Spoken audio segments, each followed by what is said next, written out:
Europe में समाजवाद एवं रूसी क्रांति, सामाजिक परिवर्तन का युग। पिछले अध्याय में आपने फ्रांसीसी क्रांति के बाद यूरोप में फैलते जा रहे स्वतंत्रता और समानता के शक्तिशाली विचारों के बारे में पढ़ा। फ्रांसीसी क्रांति ने सामाजिक संरचना के क्षेत्रों में आमूल परिवर्तन की संभावनाओं का सूत्रपात कर दिया था। जैसा कि आप पढ़ चुके हैं, 18वीं शताब्दी से पहले फ्रांस का समाज मोटे तौर पर स्टेटस और श्रेणियों में बटा हुआ था। समाज की आर्थिक और सामाजिक सत्ता पर कुलीन वर्ग और चर्च का नियंत्रण था, लेकिन क्रांति के बाद इस संरचना को बदलना संभव दिखाई देने लगा। यूरोप और एशिया सहित दुनिया के बहुत सारे हिस्सों में व्यक्तिगत अधिकारों के स्वरूप और सामाजिक सत्ता पर किसका नियंत्रण हो, इस पर चर्चा छिड़ गई। भारत में भी राजा राम मोहन राय और डोरोजियो ने फ्रांसीसी क्रांति के महत्व का उल्लेख किया, और भी बहुत सारे लोग क्रांति पश्चात यूरोप की स्थितियों के बारे में चल रही बहस में कूद पड़े। आगे चलकर उपनिवेशों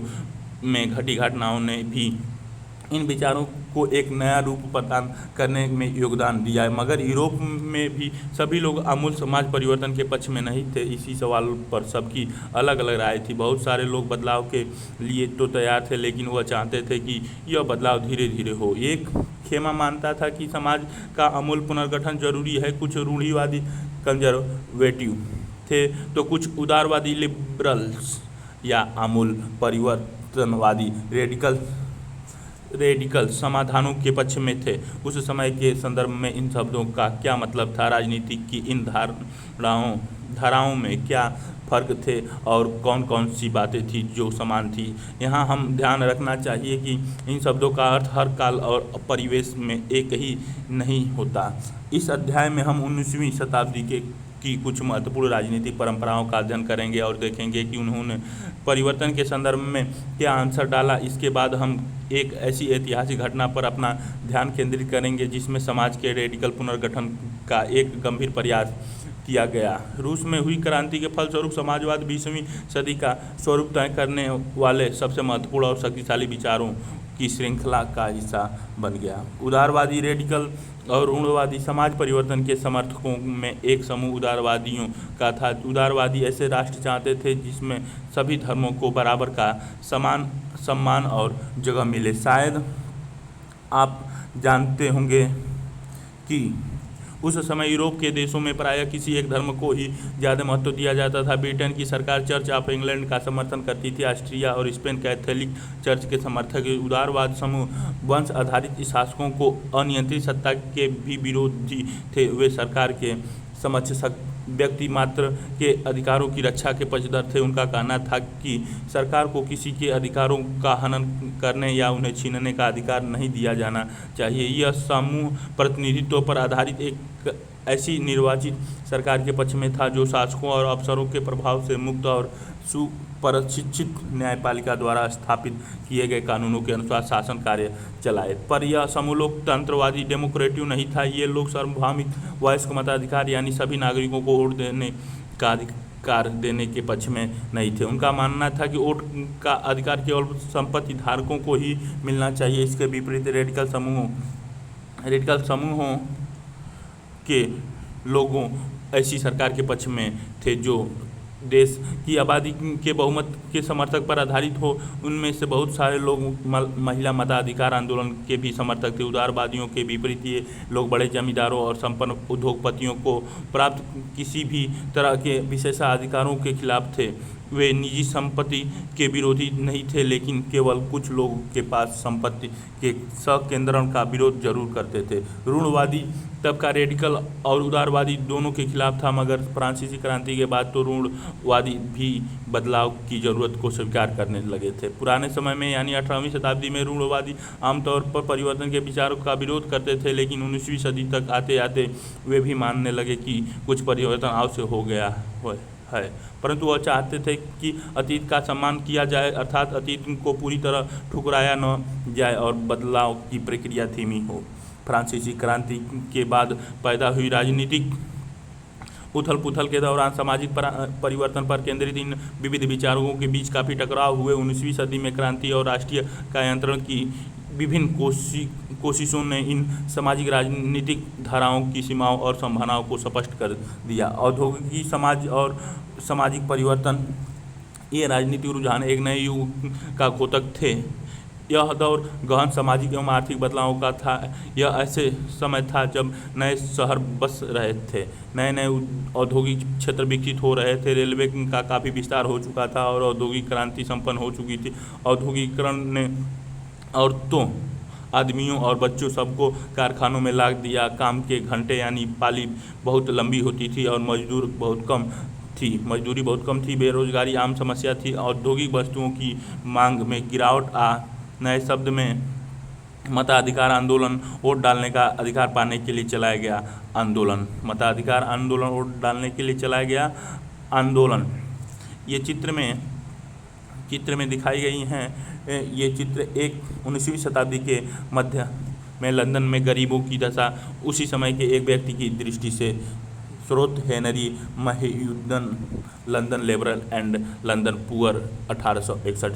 जाने तो बेरोजगारी और बढ़ जाती थी, शहर तेजी से बसते और फैलते जा रहे थे, इसलिए आवास और साफ सफाई का भी काम भी मुश्किल होता जा रहा था। उदारवादी और रेडिकल दोनों ही इन समस्याओं को हल खोजने की कोशिश कर रहे थे। लगभग सभी उद्योग व्यक्तिगत स्वामित्व में थे। बहुत सारे रेडिकल और उदारवादियों के पास भी काफ़ी संपत्ति थी और उनके बहुत सारे लोग नौकरी करते थे। उन्होंने व्यापार या औद्योगिक व्यवसाय के जरिए धन दौलत इकट्ठा की थी, इसलिए वो चाहते थे कि इस तरह के प्रयासों को ज़्यादा से ज़्यादा बढ़ावा दिया जाए। उन्हें लगता था कि अगर मजदूर स्वस्थ हो और नागरिक पढ़े लिखे हो तो इस व्यवस्था को भरपूर लाभ लिया जा सकता है। ये लोग जन्मजात मिलने वाले विशेषाधिकारों के विरुद्ध थे। व्यक्तिगत प्रयास, श्रम और उद्यमशीलता में उनका गहरा विश्वास था। उनकी मान्यता थी कि यदि हर को व्यक्तिगत स्वतंत्रता दी जाए तो गरीबों को रोजगार मिले और जिनके पास पूंजी है उन्हें बिना रोक टोक काम करने का मौका दिया जाए तो समाज तरक्की कर सकता है। इसी कारण 19वीं सदी की शुरुआत दशकों में समाज परिवर्तन के इच्छुक बहुत सारे कामकाजी स्त्री पुरुष, उदारवादी और रेडिकल समूहों व पार्टियों के इर्द गिर्द गोलबंद हो गए थे। यूरोप में 1815 में जिस तरह की सरकार बनी, उनसे छुटकारा पाने के लिए कुछ राष्ट्रवादी, उदारवादी और रेडिकल आंदोलनकारी क्रांति के पक्ष में थे। फ्रांस, इटली, जर्मनी और रूस में ऐसे लोग क्रांतिकारी हो गए और राजाओं के तख्तापलट का प्रयास करने लगे। राष्ट्रवादी कार्यकर्ता क्रांति के जरिए ऐसे राष्ट्रों का स्थापना करना चाहते थे जिनमें सभी नागरिकों को समान अधिकार प्राप्त हो। 1815 के बाद इटली के राष्ट्रवादी गिस्पे मेजीनी ने यही लक्ष्य प्राप्त करने के लिए अपने समर्थकों के साथ मिलकर राजा के खिलाफ साजिश रची थी। भारत सहित दुनिया भर के राष्ट्रवादी उसकी रचनाओं को पढ़ते थे। क्रियाकलाप, मान लीजिए कि निजी संपत्ति को खत्म करने और उसकी जगह सामूहिक संपत्ति को व्यवस्था लागू करने के सवाल पर आपके इलाके में एक बैठक बुलाई गई है निम्नलिखित व्यक्तियों के रूप में। उसमें बैठक में आप जो भाषण देंगे वह लिखें। एक गरीब खेतिहर मजदूर, एक मझौला भूस्वामी, एक गृह स्वामी।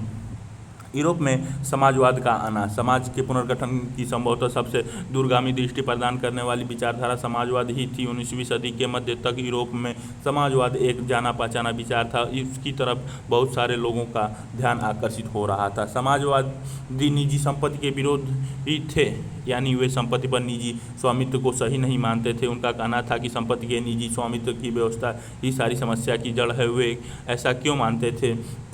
उनका तर्क था कि बहुत सारे लोगों के पास संपत्ति तो है जिससे दूसरों को रोजगार भी मिलता है, लेकिन समस्या यह है कि संपत्तिधारी व्यक्ति को सिर्फ अपने फायदे से ही मतलब रहता है। वह उनके बारे में नहीं सोचता जो उनकी संपत्ति को उत्पादनशील बनाते हैं। इसलिए अगर संपत्ति पर किसी एक व्यक्ति के बजाय पूरे समाज का नियंत्रण हो तो साझा सामाजिक हितों पर ज़्यादा अच्छी तरह ध्यान दिया जा सकता है। समाजवादी इस तरह का बदलाव चाहते थे और इसके लिए उन्होंने बड़े पैमाने पर अभियान चलाया। कोई समाज संपत्ति के बिना कैसे चल सकता है? समाजवादी समाज का आधार क्या होगा? समाजवादी के पास भविष्य में एक बिल्कुल भिन्न दृष्टि थी। कुछ समाजवादियों को कोऑपरेटिव यानी सामूहिक उद्यम के विचार में दिलचस्पी थी। इंग्लैंड के जाने माने उद्योगपति रॉबर्ट ओवेन 1771 से 1858 के इंडियाना, अमेरिका में नया समन्वय न्यू हार्मोनी के नाम से एक नए तरह के समुदाय की रचना का प्रयास किया। कुछ समाजवादी मानते थे कि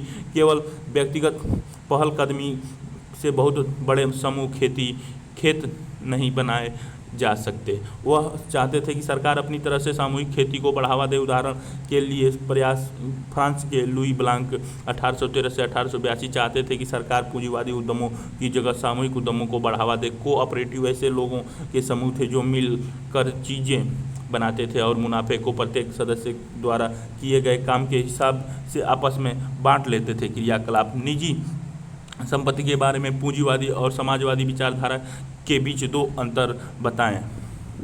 कार्ल मार्क्स 1818 से 1882 और फ्रेडरिक एंगल्स 1820 से 1895 में ने इस दिशा में कई नए तर्क पेश किए। मार्क्सवाद का विचारधारा की औद्योगिक समाज पूंजीवादी समाज है। फैक्ट्रियों में लगी पूंजी पर पूंजीपतियों का स्वामित्व है और पूंजीपतियों का मुनाफा मजदूरों की मेहनत से पैदा होता है। मार्क्स का निष्कर्ष था कि जब तक निजी पूंजीपति इस तरह मुनाफे का संचय करते जाएंगे तब तक मजदूरों की स्थिति में सुधार नहीं हो सकता। अपनी स्थिति में सुधार लाने के लिए मजदूरों को पूंजीवाद व निजी संपत्ति पर आधारित शासन को उखाड़ फेंकना होगा। मार्क्स का विश्वास था कि खुद को पूंजीवादी शोषण से मुक्त कराने के लिए मजदूरों को एक अत्यंत भिन्न किस्म का समाज बनाना होगा, जिसमें सारी संपत्ति पर पूरे समाज का यानी सामाजिक नियंत्रण और स्वामित्व हो रहेगा। उन्होंने भविष्य के इस समाज को साम्यवादी कम्युनिस्ट समाज का नाम दिया। मार्क्स का विश्वास था कि पूंजीपतियों के साथ होने वाले संघर्ष में जीत अंततः मजदूरों की ही होगी। उनका राय में कम्युनिस्ट समाज ही भविष्य का समाज होगा। चित्र 2 में चित्र नीचे है। यह पेरिस कम्यून 1871 का चित्र है। इस चित्र में मार्च और मई 1871 के बीच हुए जन विद्रोह को दर्शाया गया है। यह ऐसा दौर था जब पेरिस के नगर परिषद कम्यून पर मजदूरों, आम लोगों, पेशेवरों और राजनीतिक कार्यकर्ताओं को लेकर बनाई गई। जन सरकार ने कब्जा कर लिया था। यह उथल पुथल फ्रांसीसी सरकार की नीतियों के प्रति बढ़ते असंतोष के कारण पैदा हुई थी। यद्यपि पेरिस कम्यून को अंततः सरकारी टुकड़ियों ने कुचल डाला, लेकिन दुनिया भर में समाजवादियों ने समाजवादी क्रांति को पूर्व पीठिका के रूप में इसका जमकर जश्न मनाया। पेरिस कम्यून को 2 और चीज़ों की वजह से आज भी याद रखा जाता है। एक, मजदूरों के लाल झंडे का उदय इसी घटना से हुआ था। कम्युनाडो क्रांतिकारियों ने अपने लिए यही झंडा चुना था। 2, मरियोसेस के लिए जो इस घटना के बाद पेरिस कम्यून और मुक्ति संघर्ष का प्रतीक बन गया, उल्लेखनीय है इस गीत को मूलतः 1972 में युद्ध गीत के रूप में लिखा गया था। सौजन्य से लंदन न्यूज़ 1871 में ये चित्र में दिखाया गया है। समाजवाद के लिए समर्थन। 1870 के दशक आते आते समाजवादी विचार पूरे यूरोप में फैल चुके थे। अपने प्रयासों में समन्वय लाने के लिए समाजवादियों ने द्वितीय इंटरनेशनल के नाम से एक अंतर्राष्ट्रीय संस्था भी बना ली थी। इंग्लैंड और जर्मनी के मजदूरों ने अपनी जीवन और कार्य स्थितियों में सुधार लाने के लिए संगठन बनाना शुरू कर दिया था। संकट के समय अपने सदस्यों को मदद पहुंचाने के लिए इन संगठनों ने कोष स्थापित किए और काम के घंटों में कमी तथा मताधिकार के लिए आवाज़ उठाना शुरू कर दिया। जर्मन में सोशल डेमोक्रेटिक पार्टी SPD के साथ इन संगठनों के काफ़ी गहरे रिश्ते थे और सदस्यीय चुनाव में वे पार्टी की मदद भी करते थे। 1905 तक ब्रिटेन में समाजवादियों और ट्रेड यूनियन आंदोलनकारियों ने लेबर पार्टी के नाम से अपनी एक अलग पार्टी बना ली थी। फ्रांस में भी सोशलिस्ट पार्टी के नाम से ऐसी ही एक पार्टी का गठन किया गया था, लेकिन 1914 तक यूरोप में समाजवादी कहीं भी सरकार बनाने में कामयाब नहीं हो पाए। संसदीय राजनीति में उनके प्रतिनिधि बड़ी संख्या में जीतते रहे। उन्होंने कानून बनवाने में भी अहम भूमिका निभाई, मगर सरकारों में रूढ़िवादियों, उदारवादियों और रेडिकलों का ही दबदबा बना रहा। रूसी क्रांति। यूरोप के सबसे पिछड़े औद्योगिक देशों में से एक रूस में यह समीकरण उलट गया। 1917 की अक्टूबर क्रांति के जरिए रूस की सत्ता पर समाजवादियों ने कब्जा कर लिया। फरवरी 1917 में राजशाही के पतन और अक्टूबर की घटना को ही अक्टूबर क्रांति कहा जाता है। ऐसे कैसा हुआ? क्रांति के समय रूस के सामाजिक और राजनीतिक हालत कैसे थे? इन सवालों का जवाब ढूंढने के लिए आइए क्रांति से कुछ साल पहले की स्थितियों पर नज़र डालें। ये चित्र में दिखाए गए हैं। 3 में सेंट पीटर्सबर्ग स्थित विंटर पैलेस के व्हाइट हॉल में जार निकोलस द्वितीय 1900, अर्नेस्ट लिपगार्ड 1847 से 1932 द्वारा चित्रित है। इनका चित्र देख लीजिए। रूसी साम्राज्य 1914 में रूस और उसके पूरे साम्राज्य पर जार निकोलस द्वितीय का शासन था। मॉस्को के आसपास पड़ने वाले भूक्षेत्र के अलावा आज का फिनलैंड, लतविया, लिथुआनिया, एस्टोनिया और पोलैंड, यूक्रेन और बेलारूस के कुछ हिस्सों रूसी साम्राज्य के अंग थे। यह साम्राज्य प्रशांत महासागर तक फैला हुआ था और आज के मध्य एशिया राज्यों के साथ अर्जिया, आर्मेनिया और अजरबैजान भी इसी साम्राज्य के अंतर्गत आते थे। रूस में ग्रीक ऑर्थोडॉक्स चर्च से उपज शाखा उसी रूसी ऑर्थोडॉक्स क्रिश्चियनिटी को मानने वाले बहुमत। ये ऊपर नॉर्वे है, नॉर्वे के बगल में स्वीडन, स्वीडन के नीचे डेनमार्क, ये उत्तरी सागर के हैं। रूसी साम्राज्य में जर्मनी बगल में, ऑस्ट्रिया हंगरी बगल में, रोमानिया उसके बगल में, काला सागर बुल्गारिया, ऑटोमन साम्राज्य, यूनान, Albania, Montenegro, Italy, Switzerland, France, Belgium, Holland, उत्तरी सागर के बगल में इंग्लैंड, इधर अटलांटिक सागर, स्पेन, पुर्तगाल। पहला वाला कलर जो दिखाया जर्मनी, ऑस्ट्रिया वाला केंद्रीय शक्तियां हैं। उसके बाद वाला कलर जो हरे रंग वाला मित्र शक्तियां हैं, बगल वाला सफ़ेद वाला तटस्थ राज्य हैं। और ये ऑटोमन और बुल्गारिया ऐसे तटस्थ राज्य जो बाद में केंद्रीय शक्तियों से जा मिले। और ये इटली वाले जो दिखाए गए हैं, इटली, यूनान, रोमानिया ऐसे तटस्थ राज्य जो बाद में मित्र राष्ट्र शक्तियों से जा मिले। चित्र 4 में 1914 का यूरोप मानचित्र में रूसी साम्राज्य और पहले महायुद्ध में शामिल यूरोपीय देशों को दर्शाया गया है में थे। लेकिन इस साम्राज्य के तहत रहने वाले में कैथोलिक, प्रोटेस्टेंट, मुस्लिम और बौद्ध भी शामिल थे। अर्थव्यवस्था और समाज। 20वीं सदी की शुरुआत में रूस की आबादी का एक बहुत बड़ा हिस्सा खेतीबाड़ी से जुड़ा हुआ था। रूसी साम्राज्य की लगभग 85% जनता आजीविका के लिए खेती पर निर्भर थी। यूरोप के किसी भी देश में खेती पर आश्रित जनता का प्रतिशत इतना नहीं था। उदाहरण के तौर पर फ्रांस और जर्मनी में खेती पर निर्भर आबादी 40 से 50% से ज़्यादा नहीं थी। रूसी साम्राज्य के किसान अपनी ज़रूरतों के साथ साथ बाजार के लिए भी पैदावार करते थे। रूस अनाज का एक बड़ा निर्यातक था। उद्योग बहुत कम थे। सेंट पीटर्सबर्ग और मॉस्को प्रमुख औद्योगिक इलाके थे। हालांकि ज़्यादातर उत्पाद कारीगर ही करते थे, लेकिन कारीगरों की वर्कशॉपों के साथ साथ बड़े बड़े कल कारखाने भी मौजूद थे। बहुत सारे कारखानों 1890 के दशक में चालू हुए थे, जब रूस के रेल नेटवर्क को फैलाया जा रहा था। उसी समय रूसी उद्योगों में विदेशी निवेश भी तेज़ी से बढ़ा था। इन कारकों के चलते कुछ ही सालों में रूस के कोयले उत्पादन में 2 गुना और स्टील उत्पादन में 4 गुना वृद्धि हुई थी। सन 1900 तक कुछ इलाकों में तो कारीगरों और कारखाना मजदूरों की संख्या लगभग बराबर हो चुकी थी। ज़्यादातर कारखाने उद्योगपतियों की निजी संपत्ति थे। मजदूरों को न्यूनतम वेतन मिल रहे और काम की पाली के घंटों निश्चित हों, इस बात का ध्यान रखने के लिए सरकारी विभाग बड़ी फैक्ट्रियों पर नज़र रखते थे। लेकिन फैक्ट्री इंस्पेक्टर भी नियमों के उल्लंघन को रोक पाने में नाकामयाब थे। कारीगरों की इकाइयों और वर्कशॉपों में काम की पाली प्रायः 15 घंटे तक खींची जाती थी, जबकि कारखानों में मजदूर आमतौर पर 10 से 12 घंटे की पालियों में काम करते थे। मजदूरों के रहने के लिए भी कमरे से लेकर डॉर्मिटरी तक तरह तरह की व्यवस्था मौजूद थी। सामाजिक स्तर पर मजदूर बटे हुए थे। कुछ मजदूर अपने मूल गांव के साथ अभी भी गहरे संबंध बनाए हुए थे। बहुत सारे मजदूर अस्थायी रूप से शहरों में ही बस चुके थे। उनके बीच योग्यता और दक्षता के स्तर पर भी काफ़ी फर्क था। सेंट पीटर्सबर्ग के एक धातु मजदूर ने कहा था, धातुकर्मी मजदूरों में खुद को साहब मानते थे।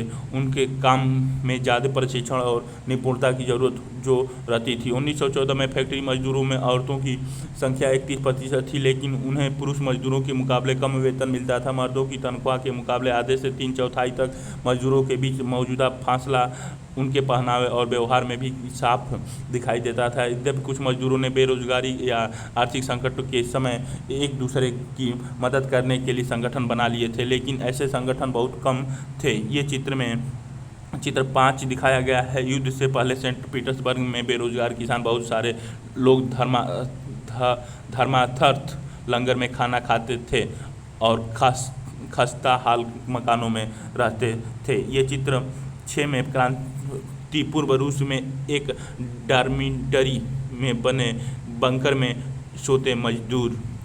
वे पालियों में बारी बारी से सोते थे और परिवार को साथ नहीं रख सकते थे। इन विभेदों के बावजूद जब किसी को नौकरी से निकाल दिया जाता था या उन्हें मालिकों से कोई शिकायत होती थी तो मजदूर एकजुट होकर हड़ताल भी कर देते थे। 1896 से 1897 के बीच कपड़ा उद्योग में और 1902 में धातु उद्योग में ऐसी हड़तालें काफ़ी बड़ी संख्या में आयोजित की गई। देहात की ज़्यादातर जमीन पर किसान खेती करते थे, लेकिन विशाल संपत्तियों पर सामंतों, राजशाहियों और ऑर्थोडॉक्स चर्च का कब्जा था। मजदूरों की तरह किसान भी बटे हुए थे। किसान बहुत धार्मिक स्वभाव के थे।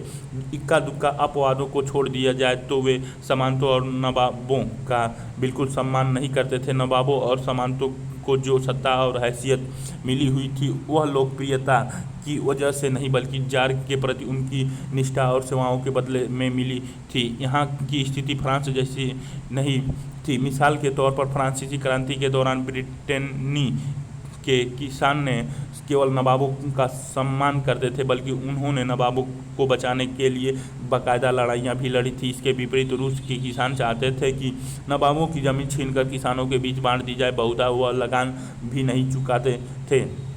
कई जगह तो जमींदारों की हत्या भी की जा चुकी थी। 1902 में दक्षिण रूस में ऐसी घटनाएं बड़े पैमाने पर घटी। 1905 में तो पूरे रूस में ही ऐसी घटनाएं घटने लगी कि रूसी किसान यूरोप के बाकी किसानों के मुकाबले एक और लिहाजा से भी भिन्न थे। यहाँ के किसान समय समय पर सारी ज़मीनों को अपने कम्यूनन मीर को सौंप देते थे और फिर कम्यूनन ही प्रत्येक परिवार की ज़रूरत के हिसाब से किसान को ज़मीन बांटता था।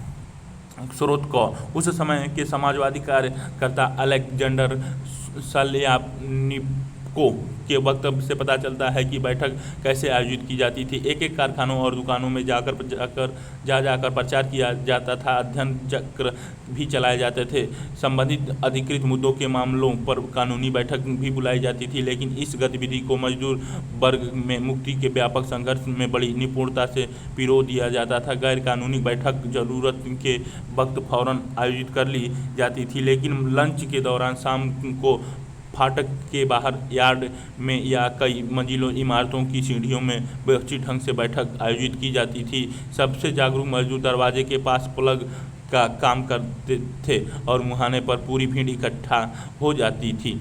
वहाँ सबके सामने एक आंदोलनकारी खड़ा होता था। मालिक टेलीफोन पर पुलिस को इस बारे में जानकारी देते थे, लेकिन जब तक पुलिस पहुँचती थी तब तक भाषण पूरे हो चुके होते थे और ज़रूरी फैसले ले लिए जाते थे। Alexander Shlyapnikov on the eve of 1917 reminiscences from the revolutionary underground. रूस में समाजवाद। 1914 से पहले रूस की सभी राजनीतिक पार्टियां गैर कानूनी थी। मार्क्स के विचारों को मानने वाले समाजवादियों ने 1898 में Russian social democratic workers party, रूसी समाज लोकतांत्रिक श्रमिक पार्टी का गठन किया था। सरकारी आतंक के कारण इस पार्टी को गैर कानूनी संगठन के रूप में काम करना पड़ता था। इस पार्टी का एक अखबार निकलता था। उसने मजदूरों को संगठित किया था और हड़ताल आदि कार्यक्रम आयोजित किए थे। कुछ रूसी समाजवादियों को लगता था कि रूसी किसान जिस तरह समय समय पर जमीन बांटते हैं उसे पता चलता है कि वह स्वाभाविक रूप से समाजवाद भावना वाले लोग हैं। इस आधार पर उनका मानना था कि रूस में मजदूर नहीं बल्कि किसान ही क्रांति का मुख्य शक्ति बनेंगे। वे क्रांति का नेतृत्व करेंगे और रूस बाकी देशों के मुकाबले ज़्यादा जल्दी समाजवादी देश बन जाएगा। 19वीं सदी के आखिर में रूस के ग्रामीण इलाकों में समाजवादी काफ़ी सक्रिय थे। सन 1900 में उन्होंने सोशलिस्ट रिवोल्यूशनरी पार्टी, समाजवादी क्रांतिकारी पार्टी का गठन कर लिया। इस पार्टी ने किसानों के अधिकारों के लिए संघर्ष किया और मांग की कि सामंतों के कब्जे वाली ज़मीन फौरन किसानों को सौंपी जाए। किसान के सवाल पर सामाजिक लोकतांत्रिक सोशल डेमोक्रेटिक खेमा समाजवादी क्रांतिकारियों से सहमत नहीं थी। लेनिन का मानना था कि किसानों में एकजुटता नहीं है, वे बटे हुए हैं। कुछ किसान गरीब थे तो कुछ अमीर, कुछ मजदूरी करते थे तो कुछ पूंजीपति थे जो नौकरों से खेती करवाते थे। इन आपसी विवादों के चलते हुए सभी समाजवादी आंदोलन का हिस्सा नहीं हो सकते थे। सांगठनिक रणनीति के सवाल पर पार्टी में गहरे मतभेद थे। तब व्लादिमीर लेनिन ने बोल्शेविक खेमों के मुखिया सोचते थे कि जार राजा शासित रूप से दमनकारी समाज में पार्टी अत्यंत अनुशासित होनी चाहिए और अपने सदस्यों की संख्या व स्तर पर उसका पूरा नियंत्रण होना चाहिए। दूसरा खेमा मनशेविक मान्यता था कि पार्टी में सभी को सदस्यता दी जानी चाहिए। उथल पुथल का समय 1905 की क्रांति। रूस एक निरंकुश राजशाही था। अन्य यूरोपीय शासकों के विपरीत 20वीं सदी की शुरुआत में भी जार राष्ट्रीय सदस्यों के अधीन नहीं था। उदारवादियों ने इस स्थिति को खत्म करने के लिए बड़े पैमाने पर मुहिम चलाई। 1905 की क्रांति के दौरान उन्होंने संविधान की रचना के लिए सोशल डेमोक्रेट और समाजवादी क्रांतिकारियों को साथ लेकर किसानों और मजदूरों के बीच काफ़ी काम किया। रूसी साम्राज्य के तहत उन्हें राष्ट्रवादी जैसे पोलैंड में और इस्लाम के आधुनिकीकरण के समर्थन जदीयों मुस्लिम बहुल इलाकों में का भी समर्थन मिला। रूस मजदूरों के लिए 1904 का साल बहुत बुरा रहा।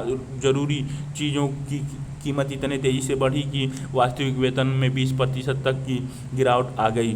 उसी समय मजदूर संगठनों की सदस्यता में भी तेज़ी से वृद्धि हुई। जब 1904 में ही गठित की गई असेंबली ऑफ रशियन वर्कर्स रूसी श्रमिक सभा के 4 सदस्यों को प्लेयोटिलो आयरन वर्कर्स में उनकी नौकरी से हटा दिया गया तो मजदूरों ने आंदोलन छेड़ने का ऐलान कर दिया। अगले कुछ दिनों के भीतर सेंट पीटर्सबर्ग ने 1,10,000 से ज़्यादा मजदूर काम के घंटे घटाकर 8 घंटे किए जाने, वेतन में वृद्धि और कार्य स्थितियों में सुधार की मांग करते हुए हड़ताल पर चले गए। इस दौरान जब पादरी गैपान के नेतृत्व में मजदूरों का एक जुलूस विंटर पैलेस जार का महल के सामने पहुंचा तो पुलिस और कोसैक्स ने मजदूरों पर हमला बोल दिया। इस घटना को 100 से ज़्यादा मजदूर मारे गए और लगभग 300 घायल हुए। इतिहास के इस घटना को खूनी रविवार के नाम से याद किया जाता है। 1905 की क्रांति की शुरुआत इस घटना से हुई थी। सारे देश में हड़ताल होने लगी। जब नागरिक स्वतंत्रता के अभाव का विरोध करते हुए विद्यार्थी अपनी कक्षाओं का बहिष्कार करने लगे तो विश्वविद्यालय भी बंद कर दिए गए। वकील, डॉक्टरों, इंजीनियरों और अन्य मध्यवर्गीय कामगारों ने संविधान सभा के गठन की मांग करते हुए यूनियन ऑफ इंडियंस की स्थापना कर दी। क्रियाकलाप 1905 में क्रांतिकारियों उथल पुथल क्यों पैदा हुई थी? क्रांतिकारियों की क्या मांगे थी? नए शब्द निरंकुश राजशाही, राजा के बिना रोक टोक शासन, जदीदी रूसी साम्राज्य में सक्रिय मुस्लिम सुधारवादी, वास्तविक वेतन। यह इस बात का पैमाना है कि किसी व्यक्ति के वेतन से वास्तव में कितनी चीज़ें खरीदी जा सकती हैं। 1905 की क्रांति के दौरान जार ने एक निर्वाचित परामर्शदाता संसद यानी ड्यूमा के गठन पर अपनी सहमति दे दी। क्रांति के कुछ दिन तक फैक्ट्री मजदूर की बहुत सारी ट्रेड यूनियनों और फैक्ट्री कमेटियों भी अस्तित्व में रही। 1905 के बाद ऐसी ज़्यादातर कमेटियां और यूनियनों अनाधिकृत रूप से काम करने लगी क्योंकि उन्हें गैर कानूनी घोषित कर दिया गया था। राजनीतिक गतिविधियों पर भारी पाबंदियां लगा दी गई। जार ने पहली ड्यूमा को मात्र 75 दिन के भीतर और पुनर्निर्वाचित दूसरी ड्यूमा को 3 महीने के भीतर बर्खास्त कर दिया। वह किसी तरह के जवाबदेही या अपनी सत्ता पर किसी तरह का अंकुश नहीं चाहता था। उसने मतदान कानूनों में फेरबदल करके तीसरी ड्यूमा में रूढ़िवादी राजनेताओं को भर डाला। उदारवादियों और क्रांतिकारियों को बाहर रखा गया। पहला विश्व युद्ध और रूसी साम्राज्य। 1914 में 2 यूरोपीय गठबंधनों के बीच युद्ध छिड़ गया। एक खेमे में जर्मनी, ऑस्ट्रिया और तुर्की केंद्रीय शक्तियां थे तो दूसरे खेमे में फ्रांस, ब्रिटेन व रूस, बाद में इटली और रोमानिया भी इसी खेमे में शामिल हो गए थे। इन सभी देशों के पास विशाल वैश्विक साम्राज्य थे, इसीलिए यूरोप के साथ साथ यह युद्ध यूरोप के बाहर भी फैल गया था। इसी युद्ध का पहला विश्व युद्ध कहा जाता है। इस युद्ध को शुरू में रूसियों का काफ़ी समर्थन मिला। जनता ने जार का साथ दिया, लेकिन जैसे जैसे युद्ध लंबा खींचता गया जार ने ड्यूमा में मौजूद मुख्य पार्टियों से सलाह लेना छोड़ दिया। उसके प्रति जन समर्थन कम होने लगा। जर्मनी विरोधी भावनाओं दिनों दिन बलवती होनी गई। जर्मनी विरोधी भावनाओं के कारण ही लोगों ने सेंट पीटर्सबर्ग का नाम बदलकर पेट्रोग्राद रख दिया, क्योंकि सेंट पीटर्सबर्ग जर्मन नाम था। जरीना जार की पत्नी महारानी अलेक्सांद्रा के जर्मन मूल का होने और उसके घटिया सलाहकारों, खास तौर से रासपुतीन नाम एक सन्यासी ने राजशाही को और अलोकप्रिय बना दिया। प्रथम विश्व युद्ध के पूर्वीय मोर्चे पर चल रही लड़ाइयाँ पश्चिमी मोर्चे की लड़ाइयों से भिन्न थी। पश्चिम में सैनिक पूर्वी फ्रांस की सीमा पर बनी खाइयों से लड़ रहे थे, जबकि पूर्वी मोर्चे पर सेना ने काफ़ी बड़ा फासला तय कर लिया था। इस मोर्चे पर बहुत सारे सैनिक मौत के मुंह में जा चुके थे। सेना की पराजय ने रूसियों का मनोबल तोड़ दिया। 1914 से 1916 के बीच जर्मन और ऑस्ट्रिया में रूसी सेनाओं को भारी पराजय झेलनी पड़ी। 1917 तक 70 लाख लोग मारे जा चुके थे। पीछे हटती रूसी सेनाओं ने रास्ते में पड़ने वाली फसलों और इमारतों को भी नष्ट कर डाला, ताकि दुश्मन की सेना वहीं टिक ही न सके। फसलों और इमारतों के विनाश से रूस में 30 लाख से ज़्यादा लोग शरणार्थी हो गए। इन हालतों ने सरकार और जार दोनों को अलोकप्रिय बना दिया। सिपाही भी युद्ध से तंग आ चुके थे, अब वे लड़ना नहीं चाहते थे।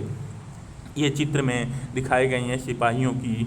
ये चित्र 7 में पहले विश्व युद्ध के दौरान रूसी सिपाही शाही रूसी सेना को रूसी स्टीम रोलर कहा जाता था। यह दुनिया का सबसे बड़ी सशस्त्र सेना थी। जब इस सेना ने अपनी निष्ठा बदलकर क्रांतिकारियों को समर्थन देना शुरू कर दिया तो जार की सत्ता भी ढह गई। युद्ध से उद्योगों पर भी बुरा असर पड़ा। रूस के अपने उद्योग तो वैसे भी बहुत कम थे, अब तो बाहर से मिलने वाली आपूर्ति भी बंद हो गई, क्योंकि बालिस्टिक समुद्र में जिस रास्ते से विदेशी औद्योगिक सामान आते थे उस पर जर्मनी का कब्जा हो चुका था। यूरोप के बाकी देशों के मुकाबले रूस के औद्योगिक उपकरण ज़्यादा तेज़ी से बेकार होने लगे। 1916 तक रेलवे लाइन टूटने लगी।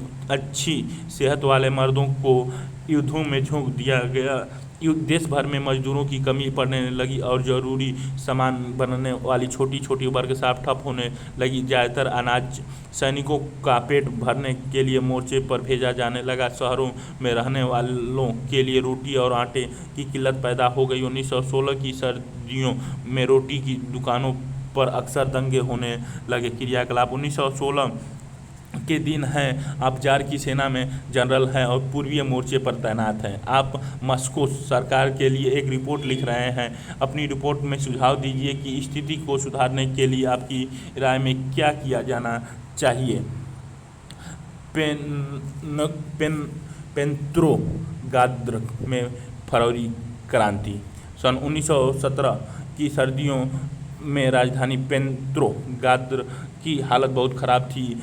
ऐसा लगता था मानो जनता में मौजूद भिन्नताओं को ध्यान में रखकर ही शहर की बनावट तय की गई थी। मजदूरों के क्वार्टर और कारखानों नेवा नदी के दाएं तट पर थे। बाएं किनारे पर फैशनेबल इलाके, विंटर पैलेस और सरकारी इमारतें थीं। जिस महल में ड्यूमा की बैठक होती थी वह भी इसी तरफ था। फरवरी में मजदूरों के इलाके में खाद्य पदार्थों की भारी कमी पैदा हो गई। उस साल ठीक से कुछ ज़्यादा पड़ी थी। उस साल ठंड भी कुछ ज़्यादा पड़ी थी। भीषण कोहरा और बर्फबारी हुई थी। संसदीय प्रतिनिधि चाहते थे कि निर्वाचित सरकार बची रहे, इसीलिए वह जार द्वारा ड्यूमा को भंग करने के लिए की जा रही कोशिशों का विरोध कर रहे थे। 22 फरवरी को दाएं तट पर स्थित एक फैक्ट्री में तालाबंदी घोषित कर दी गई। अगले दिन इस फैक्ट्री के मजदूरों के समर्थन में 50 फैक्ट्रियों के मजदूरों ने भी हड़ताल का ऐलान कर दिया। बहुत सारे कारखानों में हड़ताल का नेतृत्व औरतें कर रही थी। इसी दिन को बाद में अंतर्राष्ट्रीय महिला दिवस का नाम दिया गया। आंदोलनकारी जनता बस्ती पर पार करके राजधानी के बीचों बीच नेव्स्की प्रोस्पेक्ट तक आ गई।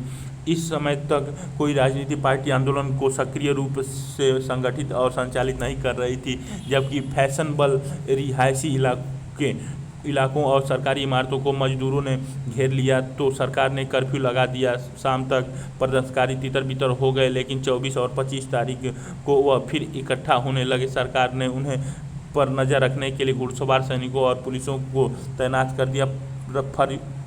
रविवार 25 फरवरी को सरकार ने ड्यूमा को बर्खास्त कर दिया। सरकार के इस फैसले के खिलाफ राजनीतिज्ञ बयान देने लगे। 26 तारीख को प्रदर्शनकारी बहुत बड़ी संख्या में बाएं तट के इलाके में इकट्ठा हो गए। 27 को उन्होंने पुलिस मुख्यालयों पर हमला करके उन्हें तहस नहस कर दिया। रोटी तनख्वाह, काम के घंटों में कमी और लोकतांत्रिक अधिकारों के पक्ष में नारे लगाते असंख्यक लोग सड़क पर जाम हो गए। सरकार ने स्थिति पर नियंत्रण कायम करने के लिए एक बार फिर घुड़सवार सैनिकों को तैनात कर दिया, लेकिन घुड़सवार सैनिक की टुकड़ियों ने प्रदर्शनकारियों पर गोली चलाने।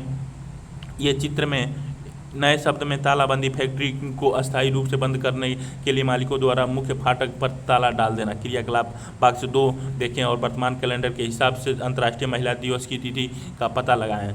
ये देखिए प्रदर्शनकारियों द्वारा ये चित्र लिया गया है। चित्र 8 में ड्यूमा में पेंतगात्रो सोवियत की बैठक फरवरी 1917 में की गई से इनकार कर दिए। गुस्साए सिपाही ने एक रेजिमेंट की बैरक में अपने ही एक अफसर पर गोली चला दी। 3 दूसरी रेजिमेंटों ने भी बगावत कर दी और हड़ताली मजदूरों के साथ आ मिले। उसी शाम को सिपाही और मजदूर एक सोवियत यानी परिषद का गठन करने के लिए उसी इमारत में जमा हुए जहां अब तक ड्यूमा की बैठक हुआ करती थी। यही से पेंतगात्रो सोवियत का जन्म हुआ। नए शब्द में सोवियत रूस के अस्थायी स्वशासित संगठन। अगले दिन एक प्रतिनिधिमंडल जार से मिलने गए सैनिक कमांडरों ने उन्हें सलाह दी कि वह राजगद्दी छोड़ दें। उन्होंने कमांडरों की बात मान ली और मार्च 2 को गद्दी छोड़ दी। सोवियत और ड्यूमा के नेताओं ने देश का शासन चलाने के लिए एक अंतरिम सरकार बना ली। तय किया गया कि रूस के भविष्य के बारे में फैसला लेने की जिम्मेदारी संविधान सभा को सौंप दी जाए और उसका चुनाव सार्वभौमिक वयस्क मताधिकार के आधार पर किया जाए। फरवरी 1917 में राजशाही की गद्दी से हटाने वाली क्रांति का झंडा पेंतगात्रो की जनता के हाथ में थी। बॉक्स 1 फरवरी क्रांति में महिला कामगार अक्सर अपने पुरुष सहकर्मियों को प्रेरित करती थीं। लारेंज टेलीफोन फैक्ट्री में मार्फा वासिलोवा ने लगभग अकेले ही एक सफल हड़ताल की अंजाम दिया था। उसी दिन सुबह को महिला दिवस समारोह के मौके पर महिला कामगारों ने पुरुष कामगारों को लाल पट्टियां बांधी थी। इसके बाद मिलिंग मशीन ऑपरेटर का काम करने वाली मार्फा वासिलेवा ने काम रोक दिया और आनन फानन हड़ताल का आह्वान कर डाला। काम पर मौजूद मजदूर उसके समर्थन को पहले ही तैयार थे। फोरमैन ने इस बारे में प्रबंधक को सूचित कर दिया और उसके लिए पाव रोटी भिजवाई। उसने पाव रोटी तो ले ली, लेकिन काम पर लौटने से इनकार कर दिया। जब प्रशासक ने उससे पूछा कि वह काम क्यों नहीं करना चाहती, तो उसने पलट कर जवाब दिया कि जब बाकी सारे भूखे हों तो मैं अकेले पेट भरने की नहीं सोच सकती। मरफा के समर्थन में फैक्ट्री के दूसरे विभाग में काम करने वाली महिलाएं भी इकट्ठा हो गईं और धीरे धीरे बाकी सारी औरतें ने भी काम रोक दिया। जल्द ही पुरुष ने भी औजार जमीन पर डाल दिए और पूरा हुजूम सड़क पर निकल आया। स्रोत चाई चैटर्जी सेलिब्रेटिंग वीमेन 2002। फरवरी के बाद अंतरिम सरकार में सैनिक अधिकारी, भूस्वामी और उद्योगपति प्रभावशाली थे। उनमें उदारवादी और समाजवादी जल्दी निर्वाचित सरकार का गठन चाहते थे। जनसभा करने और संगठन बनाने पर लगी पाबंदी हटा ली गई। हालांकि निर्वाचन का तरीका सब जगह एक जैसा नहीं था, लेकिन पेंतगाद सोवियत की तर्ज पर सब जगह सोवियतें बना ली गई। अप्रैल 1917 में बेलशेविकों के निर्वासित नेता व्लादिमीर लेनिन रूस लौट आए। लेनिन के नेतृत्व में बोल्शेविक 1914 से ही युद्ध का विरोध कर रहे थे। उनका कहना था कि अब सोवियतों की सत्ता अपने हाथ में ले लेनी चाहिए। लेनिन ने बयान दिया कि युद्ध समाप्त किया जाए, सारी जमीन किसानों के हवाले की जाए और बैंकों को राष्ट्रीयकरण किया जाए। इन क्रियाकलाप स्रोत को और बॉक्स 1 को एक बार फिर देखें। मजदूरों की मनोदशा में आए 5 परिवर्तन बताएं। खुद को इन दोनों परिस्थितियों की प्रत्यक्षदर्शी महिलाओं के रूप में देखिए और लिखिए कि पहले वाली स्थिति से दूसरी स्थिति के बीच क्या बदलाव आया है।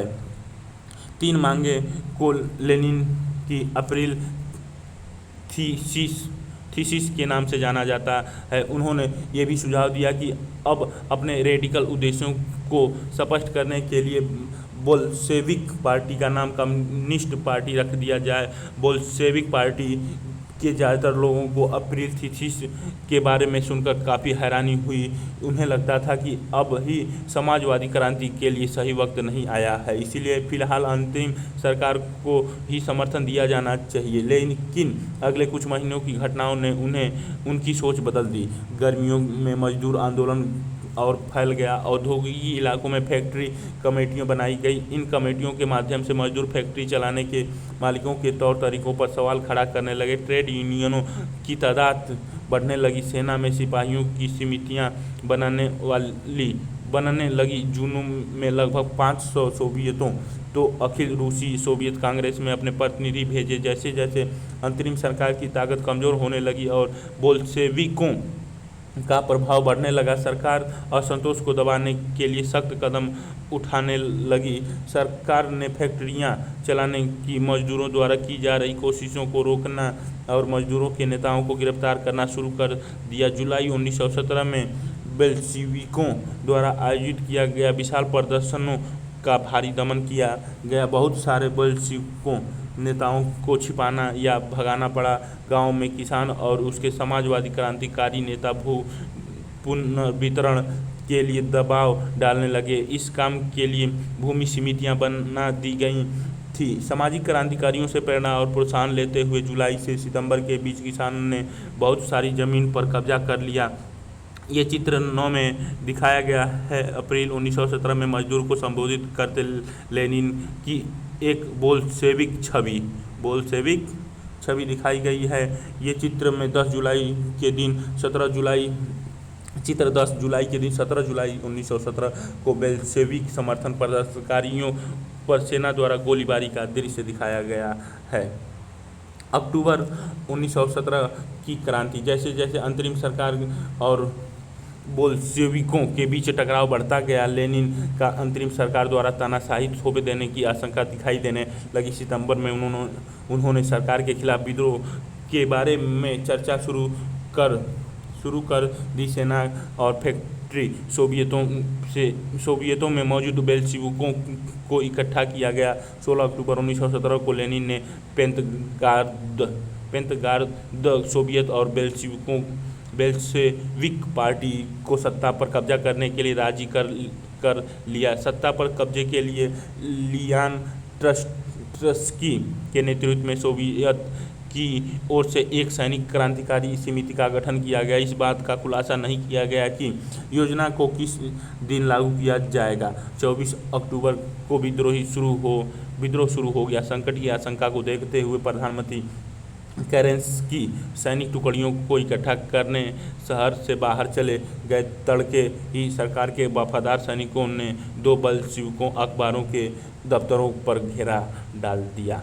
टेलीफोन और टेलीग्राफ दफ्तरों पर नियंत्रण प्राप्त करने और विंटर पैलेस की रक्षा करने के लिए सरकार समर्थक सैनिकों को रवाना कर दिया। फलक झपकते क्रांतिकारी समिति ने भी अपनी समर्थकों को आदेश दे दिया कि सरकारी कार्यालयों पर कब्जा कर लें और मंत्रियों को गिरफ्तार कर लें। उसी दिन अरोरा नामक युद्धपोत ने विंटर पैलेस पर बमबारी शुरू कर दी।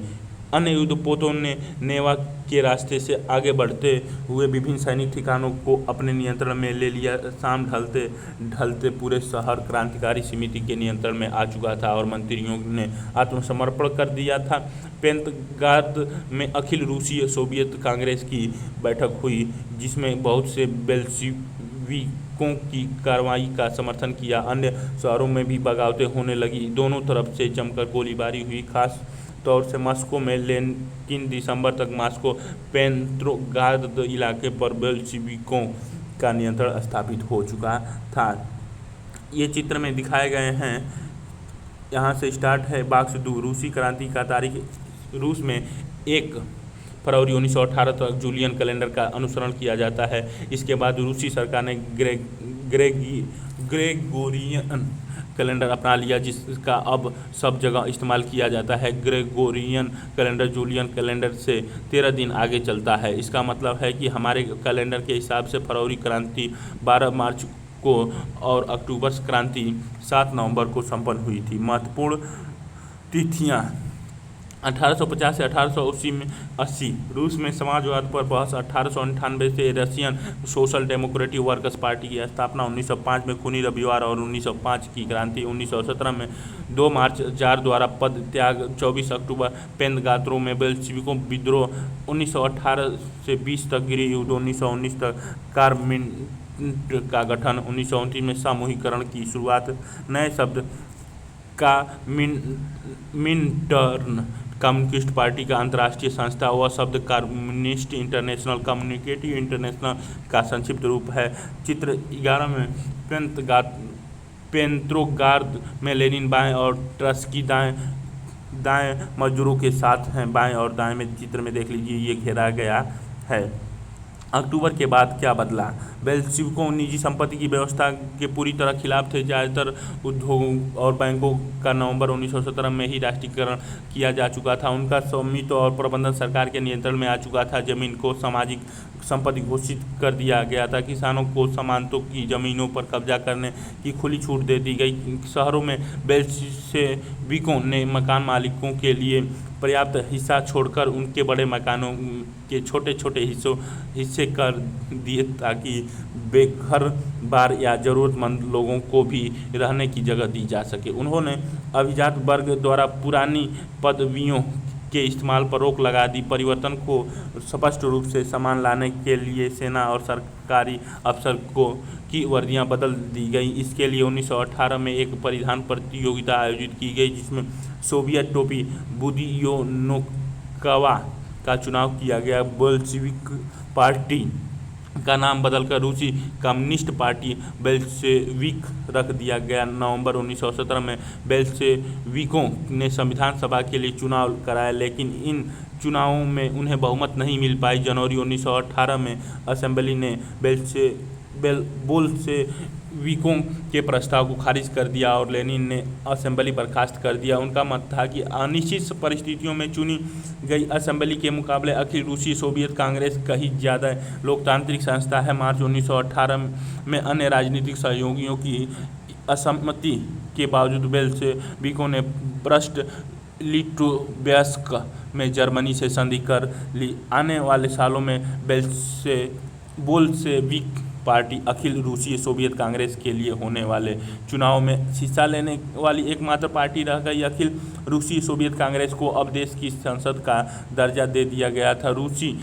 रूस एक दलीय राजनीति व्यवस्था वाला देश बन गया। ट्रेड यूनियनों पर पार्टी का नियंत्रण रहता था। गुप्तचर पुलिस, जिसे पहले चेका और बाद में अजीपीयू तथा एनकेवीडी का नाम दिया गया, बेल्शेविकों की आलोचना करने वालों को दंडित करती थी। बहुत सारे युवा लेखक और कलाकार भी पार्टी की तरफ आकर्षित हुए, क्योंकि वह समाजवाद और परिवर्तन के प्रति समर्पित थी। अक्टूबर 1917 के बाद ऐसे कलाकारों और लेखकों ने कला और वास्तुशिल्प के क्षेत्रों में नए प्रयोग शुरू किए, लेकिन पार्टी द्वारा थोपी गई सेंसरशिप के कारण बहुत सारे लोगों को पार्टी से मोह भंग भी होने लगा था।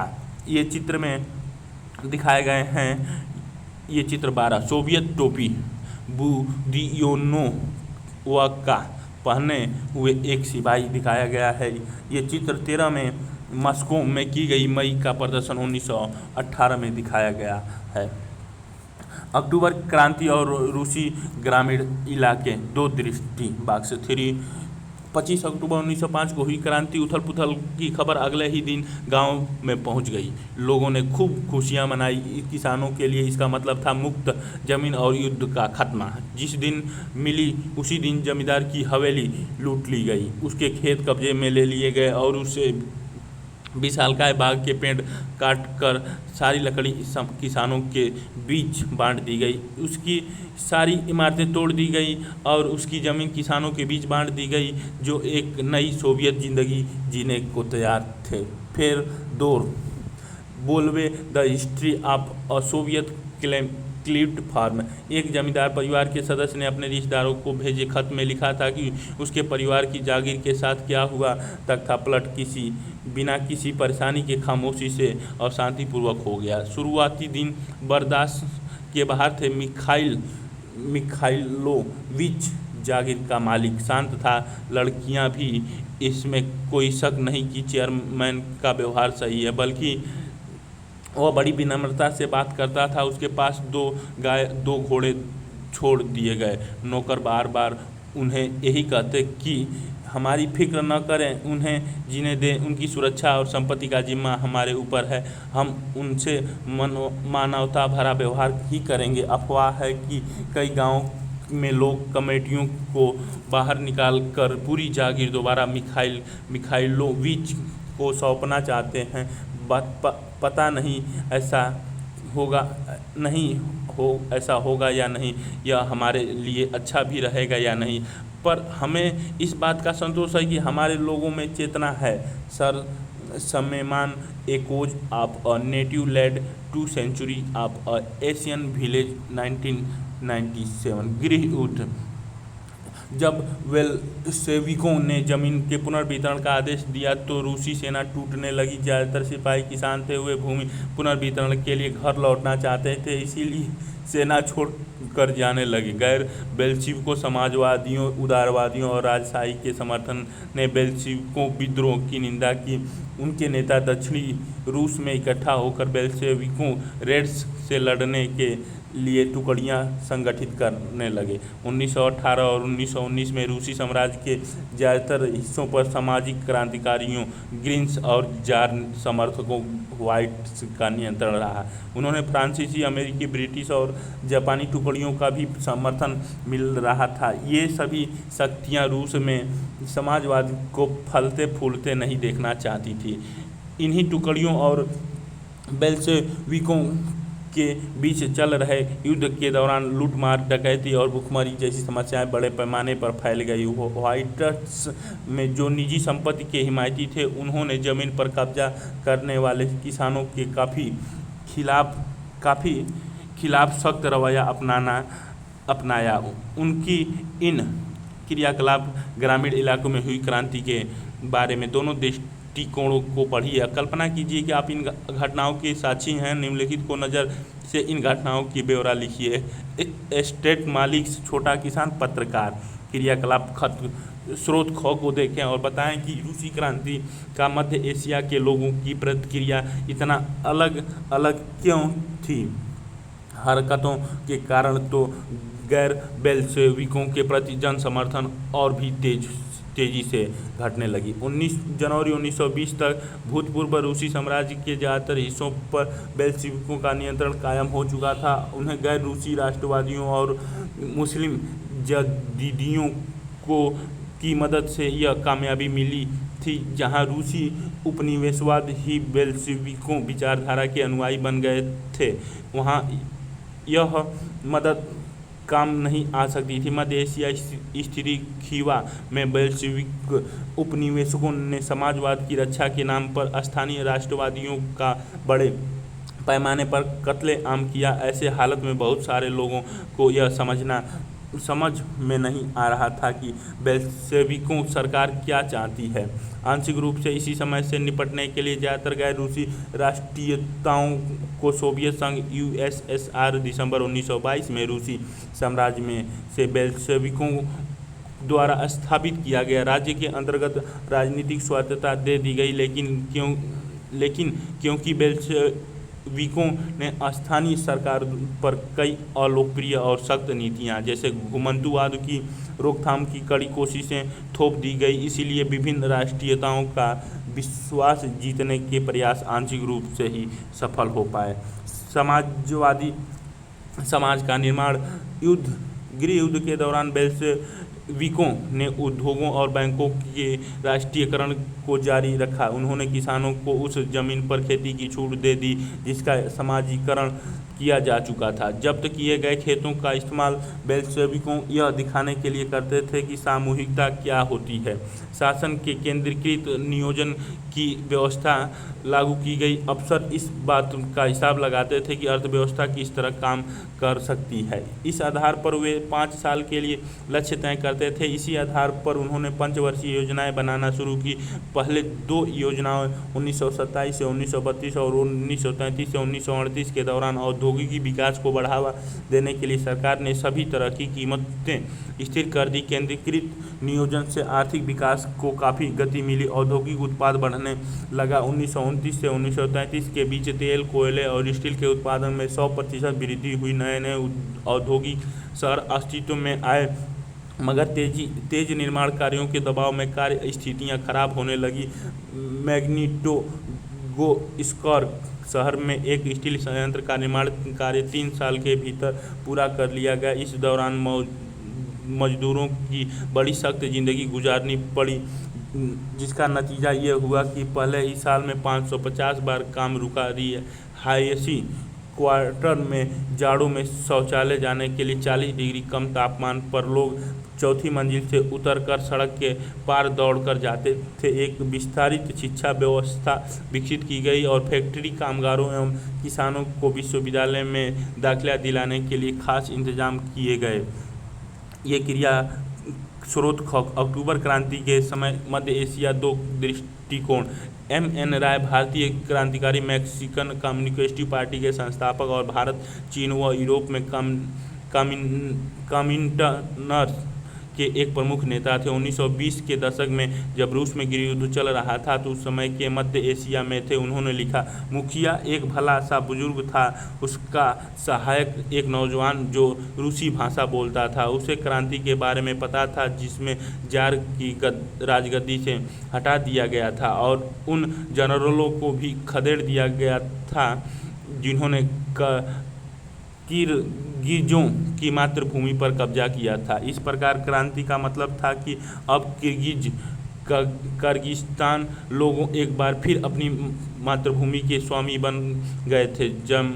जन्मजात बेल्शेविक से लगने वाले युवक ने हुंकार लगाई, इंकलाब जिंदाबाद। पूरा काबिला उसके साथ नारे लगाने लगा। M.N. राय में मार्च 1964 किर्गिज लोग पहले क्रांति यानी फरवरी क्रांति पर खुशी से झूम उठे और दूसरी क्रांति की खबर से वे अचंभे और दहशत में डूब गए। पहली क्रांति ने उन्हें जार के दमनकारी शासन से आज़ाद कराया था और ये उम्मीद जगाई थी कि उन्हें स्वायत्तता मिल जाएगी। दूसरी क्रांति अक्टूबर क्रांति हिंसा, लूटपाट, करों के बोझ और तानाशाही सत्ता की स्थापना के साथ आई। पहले एक बार जार के नौकरशाह के छोटे से गुट के किर्गिजों का दमन किया था, अब वही लोग उसी व्यवस्था को आगे बढ़ा रहे हैं।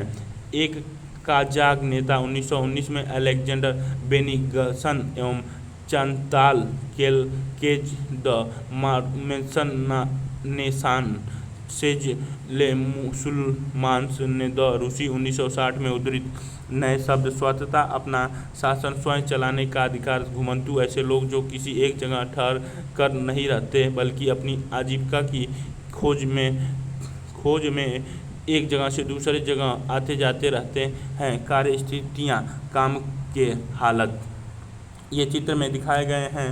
दोनों अलग अलग चित्र हैं। ये टाइपिस्ट। चित्र 14 में कारखानों को समाजवाद के प्रतीक की तरह माना जाता था। पोस्टर में लिखा है, चिमनियों से निकला धुआं ही सोवियत रूस की सांस है। चित्र 15 में 30 की दशक में सोवियत रूस के एक स्कूल में पढ़ते बच्चे सोवियत अर्थव्यवस्था का अध्ययन कर रहे हैं। चित्र 16 में पहली पंचवर्षीय योजना के दौरान मैग्निटोगोस्कर का एक बच्चा, यह बच्चा सोवियत रूस के लिए काम कर रहा है। चित्र 17 में 30 के दशक में एक कारखाने का भोजन कक्ष दिखाया गया है। बॉक्स 4, यूक्रेन के एक गांव में समाजवादी खेती। 2 कब्जे किए गए खेतों को लेकर एक कम्यून बनाया गया। कम्यून में कुल 13 परिवार और 70 लोग थे। खेतों से हासिल किए गए कृषि उपकरणों को कम्यून के हवाले कर दिया गया। सभी सदस्य समूह भोजनालय में खाना खाते थे। सहकारी साम्यवाद के सिद्धांत के आधार पर आमदनी को सबके बीचों बीच बांट लिया जाता था। सदस्यों के श्रम से होने वाली सारी आय और कम्यून के पास मौजूद सारे रिहायशी मकानों और सुविधाओं का कम्यून के सदस्य मिलकर इस्तेमाल करते थे। Fedor Belov the history of Soviet collective farm 1955 गए। महिला कामगारों के बच्चों के लिए फैक्ट्रियों में बालवाड़ियाँ खोल दी गई, सस्ती स्वास्थ्य सेवाएं उपलब्ध कराई गई, मजदूरों के लिए आदर्श रिहायशी मकान बनाए गए। लेकिन इन सारी कोशिशों के नतीजा सभी जगह एक जैसे नहीं रहे, क्योंकि सरकारी संसाधन सीमित थे। स्टालिनवाद और सामूहिकरण।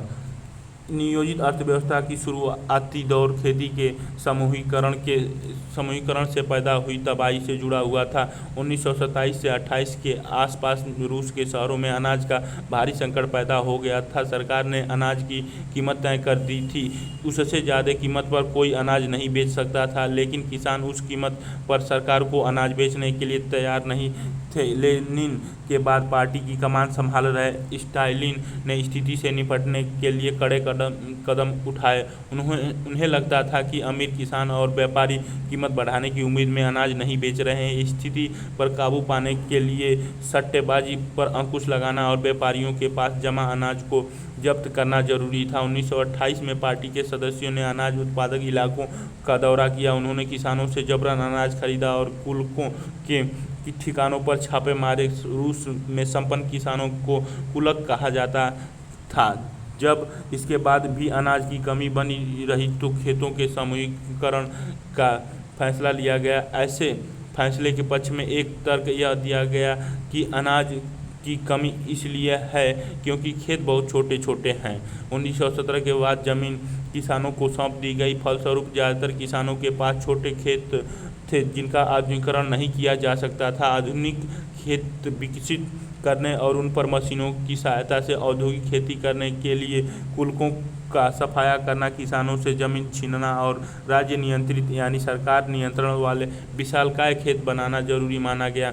इसी के बाद स्टालिन का सामूहिकरण कार्यक्रम शुरू हुआ। 1929 से पार्टी ने सभी किसानों को सामूहिक खेतों कोल खोज में काम करने का आदेश जारी कर दिया। ज़्यादातर जमीन और साजो सामान सामूहिक खेतों के स्वामित्व में सौंप दिए गए। सभी किसान सामूहिक खेतों पर काम करते थे और कोल खोज के मुनाफे को सभी किसानों के बीच बांट दिया जाता था। इस फैसले से गुस्साए किसान ने सरकार का विरोध किया और वे अपने जानवरों को खत्म करने लगे।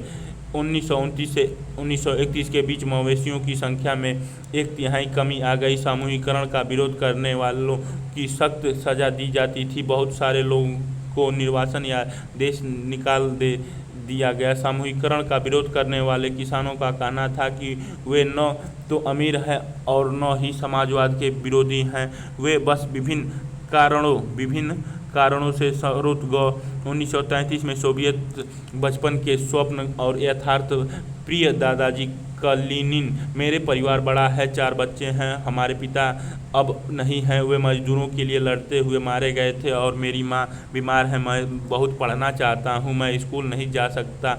मेरे पास पुराने जूते थे पर अब वह इतने फट चुके हैं कि कोई उनकी मरम्मत नहीं कर सकता। मेरी माँ बीमार है, हमारे पास न तो पैसा है और न ही रोटी, पर मैं पढ़ना बहुत चाहता हूँ। हमारे सामने पढ़ने और बस पढ़ने की जिम्मेदारी है। व्लादिमीर इलीच लेनिन ने यही कहा कि पर मुझे स्कूल जाना छोड़ना पड़ेगा। हमारा कोई रिश्तेदार नहीं है, कोई भी हमारी मदद नहीं कर सकता, इसलिए मुझे फैक्ट्री में काम करना पड़ेगा ताकि मेरा परिवार भूखों मरने से बच जाए। प्रिय दादाजी, मैं 13 साल का हूँ, पढ़ाई में अव्वल आता हूँ और मेरी कोई खराब रिपोर्ट नहीं है। मैं 5वीं कक्षा में पढ़ता हूँ। सोवियत राष्ट्रपति कलिनिन के नाम 13 वर्षीय एक मजदूर बालक द्वारा 1933 में लिखा गया पत्र सीबी सोकोलोवा अब्स्चेतो एक प्लास्टबी 1930 एक गोदी मस्को 1997।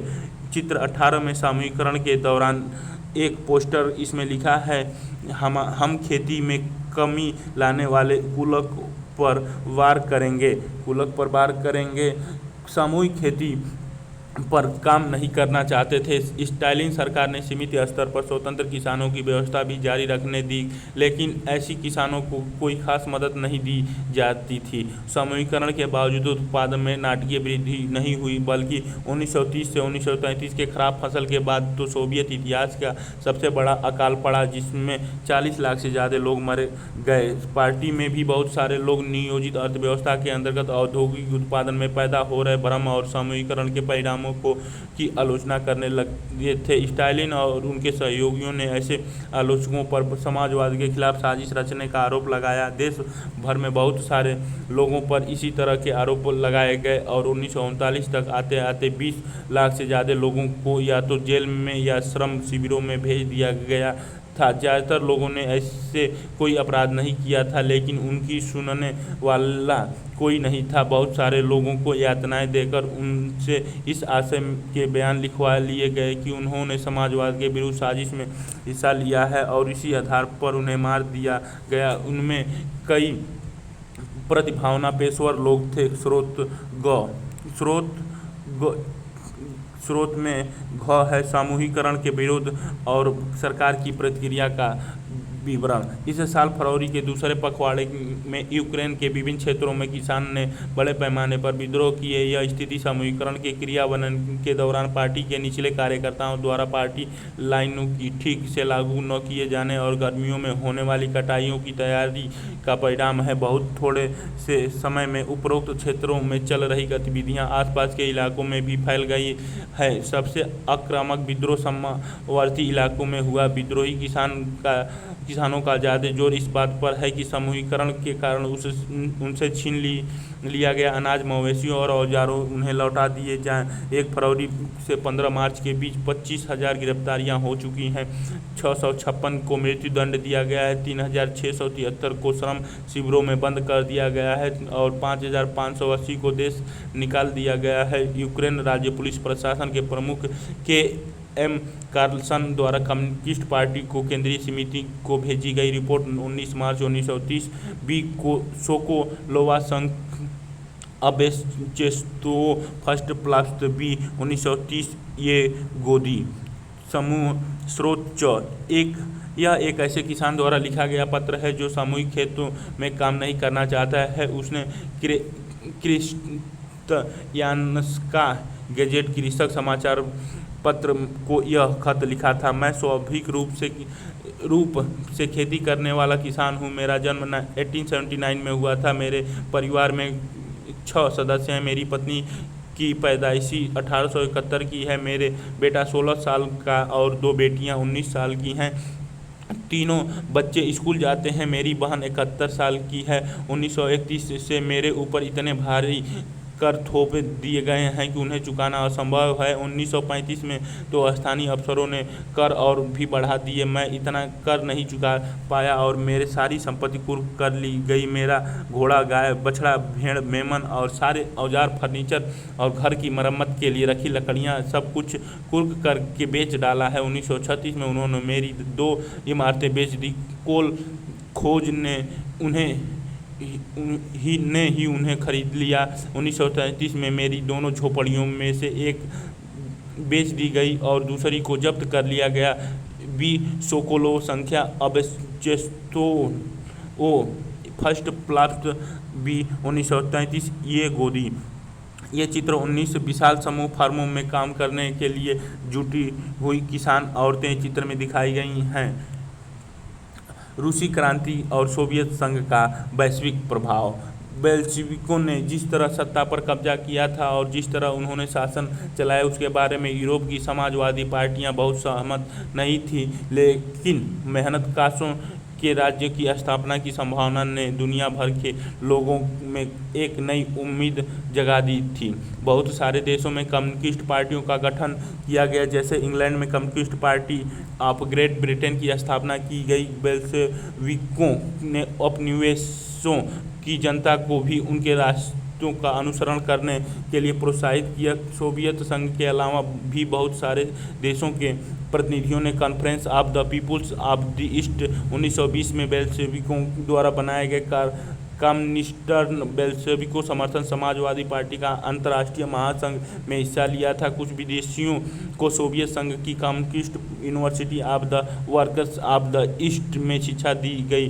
जब दूसरा विश्व युद्ध शुरू हुआ तब तक सोवियत संघ की वजह से समाजवाद को एक वैश्विक पहचान और हैसियत मिल चुकी थी, लेकिन 50 के दशक तक देश के भीतर भी लोग यह समझने लगे थे कि सोवियत संघ की शासन शैली रूसी क्रांति के आदर्शों के अनुरूप नहीं है। विश्व समाजवाद आंदोलन में भी इस बात को मान लिया गया था कि सोवियत संघ में सब कुछ ठीक नहीं चल रहा है। एक पिछड़ा हुआ देश महाशक्ति बन चुका था, उसके उद्योग और खेती विकसित हो चुके थे और गरीबों को भोजन मिल रहा था, लेकिन वहाँ के नागरिकों को कई तरह की आवश्यकताएं स्वतंत्रता नहीं दी जा रही थी और विकास के परियोजनाओं को दमनकारी नीतियों के बल पर लागू किया गया था। 20वीं सदी के अंत तक एक समाजवादी देश के रूप में अंतर्राष्ट्रीय स्तर पर सोवियत संघ की प्रतिष्ठा काफ़ी कम रह गई थी। हालांकि वहाँ के लोग अभी भी समाजवाद के आदर्शों का सम्मान करते थे, लेकिन सभी देशों में समाजवाद के बारे में विविध प्रकार से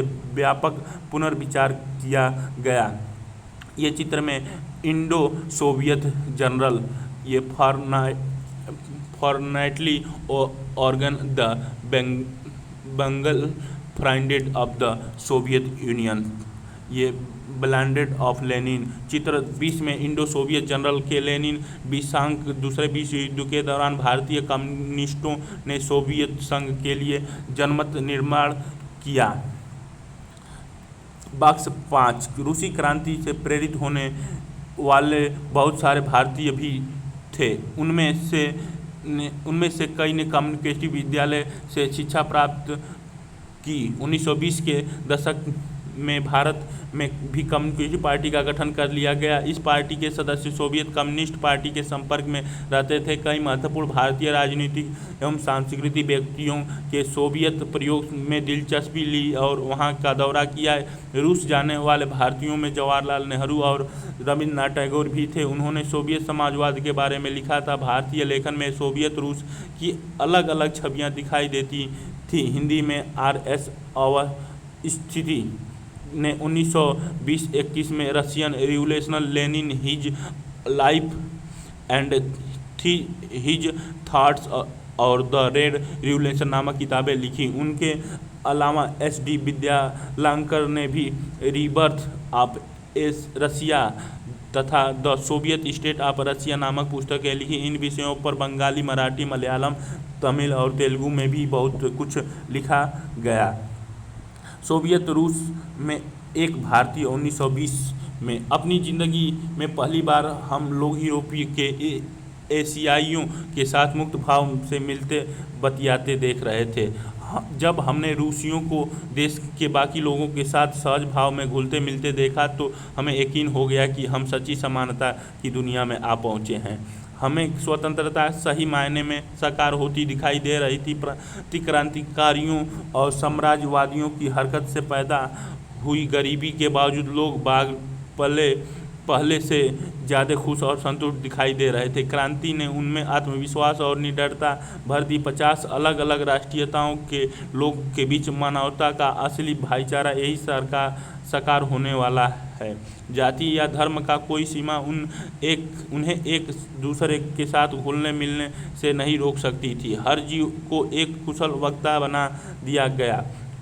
आप वहाँ मजदूरों, किसानों और सिपाहियों सभी को पेशेवरों वक्ता की तरह बहस करते देख सकते हैं। Shaukat Usmani historical trips of the revolutionary स्रोत जो रूस में रविन्द्रनाथ टैगोर 1930 मॉस्को बाकी यूरोपीय राजधानी के मुकाबले कम साफ सुथरा दिखाई देता है। सड़क पर भागम भाग में लगी कोई व्यक्ति बहुत स्मार्ट नहीं लगता।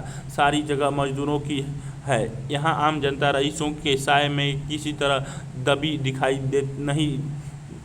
नहीं देती। जो लोग सदियों से नेपथ में छिपे हुए थे आज सामने आ खड़े हुए हैं। मैं अपने देश के किसानों और मजदूरों के बारे में सोचने लगा। मेरे सामने जो कुछ था उसे देखकर लगता था कि यह अरेबियन नाइट्स के किसी जिन का करामात है। यहाँ से महज एक दशक पहले ये हमारे लोग जितने ही अनपढ़, लाचार और भूखे थे, ये देख कर मेरे जैसे अभागे हिंदुस्तानी से ज़्यादा अचंभा और भला किसको होगा कि इन लोगों ने इतने थोड़े से सालों में अज्ञानता और बेसहारापन के पहाड़ों को उतार फेंका है।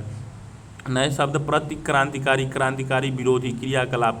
शौकत उस्मानी और रविन्द्रनाथ टैगोर द्वारा लिखे गए उद्धरण की तुलना कीजिए, उन्हें स्रोत ग, घ और च के साथ मिलाई कर पढ़िए और बताइए कि भारतीयों को सोवियत संघ में सबसे प्रभावशाली बात क्या दिखाई दी। ये लेखक किस चीज़ को नहीं देख पाया। क्रियाकलाप। कल्पना कीजिए कि एक मजदूर के तौर पर आपने 1905 की हड़ताल में हिस्सा लिया और इसके लिए अदालत में आप पर मुकदमा चलाया जा रहा है। मुकदमे के दौरान आपने बचाव में आप क्या कहेंगे। अपना वक्तव्य तैयार कीजिए और कक्षा में वही भाषण दीजिए।